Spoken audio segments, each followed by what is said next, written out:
வணக்கம். தமிழ் ஃபுட் கார்னரில் இன்றைக்கி நம்ம பருப்பு ரசம் எப்படி பண்ணுறதுன்னு பார்க்கலாம்.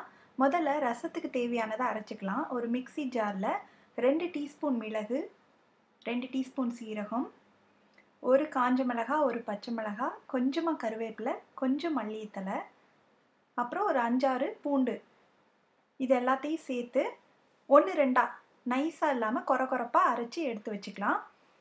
அடுத்து ரசத்துக்கு கரைச்சிக்கணும். அதுக்கு 2 டேபிள் ஸ்பூன் துவரம் பருப்பை நல்லா வேக வச்சு அந்த தண்ணியை மட்டும் தெளிவாக எடுத்து ஊற்றிக்கோங்க. இது கூட நான் 2 மீடியம் சைஸ் தக்காளியை மிக்ஸி ஜாரில் பல்ஸ் மோடில் போட்டு இந்த மாதிரி அரைச்சி வச்சுருக்கேன்.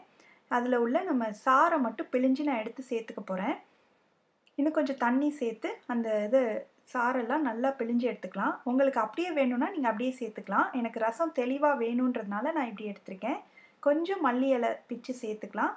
அது கூட 2 டேபிள் ஸ்பூன் கெட்டியாக கரைச்ச புளி கரைசல், தேவையான அளவு உப்பு.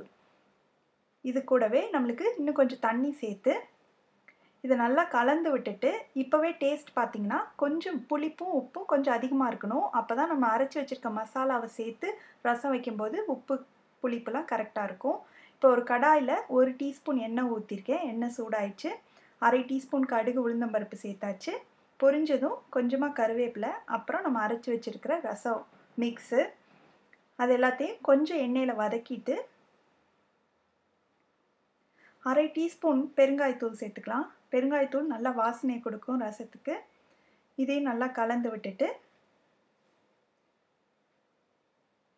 நம்ம கரைச்சி வச்சுருக்கிற அந்த இதையும் இதில் சேர்த்துடலாம். இப்போ நல்லா தெளிவாக இருக்குது. தக்காளி எல்லாமே வடிகட்டி சேர்த்ததுனால ஒரு 1/2 டீஸ்பூன் மஞ்சள் தூள் சேர்த்துருக்கேன். நல்லா கலர் கிடைக்கும் ரசத்துக்கு. இதை நல்லா கலந்து விட்டு இந்த மாதிரி சுற்றி நுரைச்சி வரணும். சைட்லலாம் கொதிக்க ஆரம்பிக்கும் போது நம்ம ஸ்டவ் ஆஃப் பண்ணிடணும். அதுக்கு மேலே கொதிக்க வைக்கக்கூடாது.